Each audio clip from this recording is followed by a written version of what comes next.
Bullet जो चीरती हुई लोहे के हिस्से को गाड़ी के, और वो मुझे लगी तब मुझे एहसास हुआ कि हम गिर गए। फिर तीसरी गोली चली, इसने मेरा आगे वाला शीशा पूरा डैमेज कर दिया।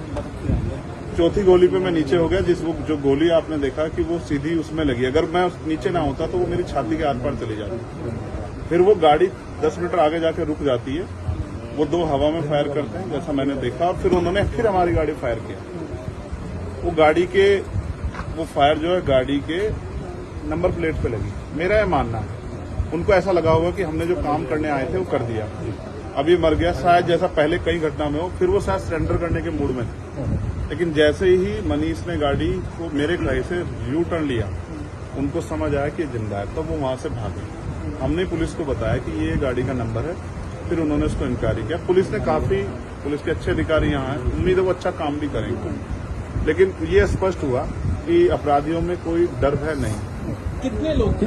3 लोग। 3 लोग थे। 2 लोग असले से हमला कर रहे थे, एक व्यक्ति गाड़ी चला रहा। चंद्रशेखर जी, कोई थ्रेट कॉल आया हो आपको इससे पहले, कोई धमकी?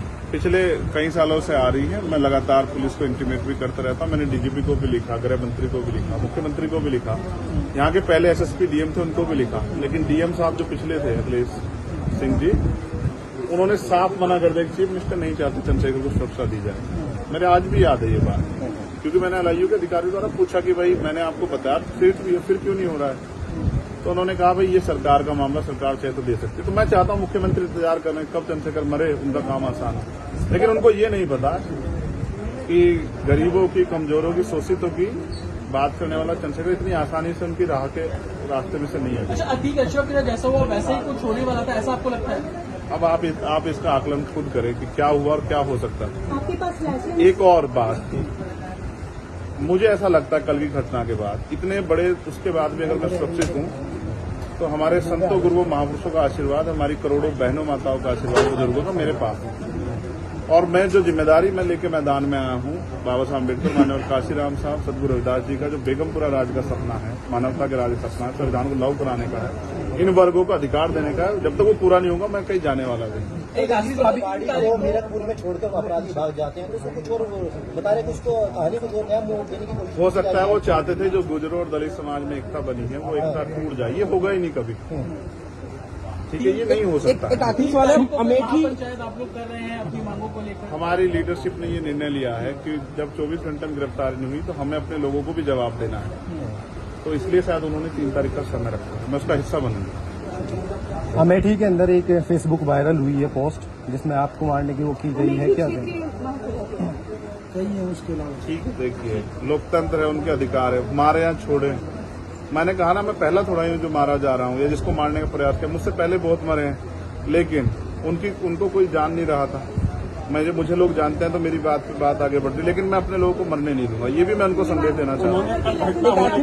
पोस्ट किया है अमेठी क्षेत्रीय महासभा से कि इस बार तो बचिए, अगली बार नहीं बचे। देखो, मैं गोली से डरता नहीं, मैं गोली से, बंदूकों से नहीं डरता हूँ। मैं संवैधानिक रास्ते से चलता हूँ, संविधान को मानता हूँ। गोली चलाने वालों को भी कहना चाहता हूँ कुदरत उनको सद्बुद्धि दे, गलत जगह पंगा ले रहे हैं। मैं झगड़ा नहीं चाहता, मैं अपने लोगों को भी कह रहा हूँ कल से शांति बना रखो और संविधान के रास्ते चलो। वो हमें डिस्टर्ब करना चाहते हैं कि जो हम राजनीतिक ताकत हमारी बन रही है कमजोर हो जाए, हम दूसरी दिशा चले जाएं। लेकिन ये भी एक अटूट सत्य है कि हम संविधान के जरिए जवाब देना जानते हैं, और किसी को गलतफहमी हो तो वो गलतफहमी सुधारने का समय, वो क्यों वो कर रहे थे, वो पाला खींच ले। मुझे ही तो मारना है ना, वो बता दे मैं चला जाऊंगा मरने, मगर मेरे लोगों के साथ तो खेलना खेलना। मैं तैयार हूं, अगर मेरे मरने से हमारा आंदोलन आगे बढ़ता, हमारे लोग खड़े होते, मुझे कोई दिक्कत नहीं है। लेकिन उनको ये समझना चाहिए कि ये आज लोकतंत्र है। गोली की भाषा से एक चंद्रशेखर मरेगा तो क्या हो जाएगा, हजारों चंद्रशेखर पैदा हो जाएंगे। ये समाज, बहुजन समाज तो उपजाऊ समाज है, एक मरेगा 1000 पैदा हो, कितने चंद्रशेखर मारोगे? मारो, गोलियों में सत्ता का संरक्षण आपको है, मुख्यमंत्री आपका अपना है, खूब चंद्रशेखर को मारो, हर जिले से चंद्रशेखर पैदा हो। पहली घटना आपके साथ बाबा साहब अम्बेडकर और मानव काशीराम साहब को सपना पूरा करे बगैर संविधान को लागू करवाए हम लोग जाएंगे नहीं। चंद्रशेखर भाई, पहली घटना आपके साथ मुजफ्फरनगर में हुई, दूसरी अब देवबंद में हुई, क्या लगता है कि आसपास का क्षेत्र उससे पहले बुलंदशहर में? अगर पहली घटना पे ठोस कार्रवाई हो जाती तो अपराधियों के हौसले कमजोर होते हैं। लेकिन मैंने कहा ना कि एक रानी का नहीं, प्राइमरी स्कूल के हेडमास्टर का बेटा है, एक गरीब माँ का बेटा है, तो मर जाए क्या फर्क पड़ा, किसी को क्या फर्क पड़ता है? उनका रास्ते काटा आसान से निकल रहा है। तो इसलिए उनको लगा कोई वो नहीं, लेकिन जनता समझ रही है। मेरे एक एक खून का जवाब मेरे लोग जो है ना मुझे संरक्षण देके देंगे एक आखिरी सवाल और सबक सिखाएंगे भारतीय जनता पार्टी की सरकार को, जिसके अब संरक्षण में गुंडे पड़ रहे हैं। एक आखिरी सवाल है, क्या ये पॉलिटिकल अटैक था आपको लगता है? पुलिस जांच कर रही है कि मेरे मरने से किसको फायदा हो सकता है, कौन मुझे चाहता मैं मर जाऊं। पुलिस जांच कर रही है, मुझे उम्मीद है पुलिस फेयर जांच करके कोई मैनिपुलेट करके नहीं सही जवाब देगी कि उन्होंने ऐसा क्यों किया। चंद्रशेखर का जो कद बढ़ रहा है देश के अंदर, कई मुख्यमंत्रियों ने भी अब ट्वीट किया है, ओवैसी ट्वीट कर रहे हैं, कई और कर रहे हैं, तो इस चीज को क्या ये लगता है कुछ भी गलत होगा तो लोग बोलेंगे। अगर कल मेरी जान ही चली जाती तो लोग फिर भी तो उनको पीड़ा होती, उनको अपना भी देखना है, कल उनके साथ भी हो सकती है। ये लाइन ही विचारधारा ही गलत है कि गोली से वो करो, और ये बीजेपी की भाषा है, गोली मारो सालों को, ये वही उसी को उपजाऊ हो रही है। देखिए बहन जी से मेरी कोई नाराजगी नहीं है, मैंने उनको हमेशा बड़ा माना, वो मुझे छोटा नहीं मानती अपने परिवार का। उनको ये घटना छोटी लगी, शायद अगर मैं मर भी जाता शायद उनको इसमें कोई शायद बुरा नहीं लगता, मुझे उनसे कोई दुख नहीं। मेरे लोग मेरे साथ हैं ये बहुत, और वो समझ रहे हैं कि जो उनके लिए मरने को तैयार है, जो जान पे जिसकी बनाई है वो हमारा अपना है।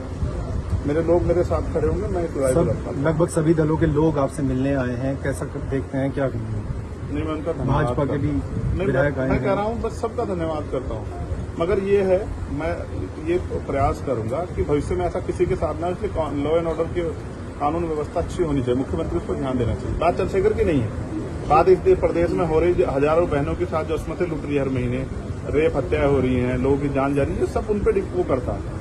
तो वो मुख्यमंत्री पद पर बैठे हैं, अगर वो इसको संभाल नहीं पा रहे हैं तो क्या फायदा, तो उनको इस्तीफा दे देना चाहिए। फिलहाल आप ठीक है, डिस्चार्ज किया जा रहा है? हाँ ठीक है। आपके कार्यकर्ताओं ने आज जो है जगह जगह ज्ञापन दिया है, सहारनपुर में दिया, अगली रणनीति क्या रहेगी किस हिसाब से? कोई रणनीति नहीं, पार्टी के सीनियर लीडर जो तय करेंगे हम लोग उस पर काम करेंगे।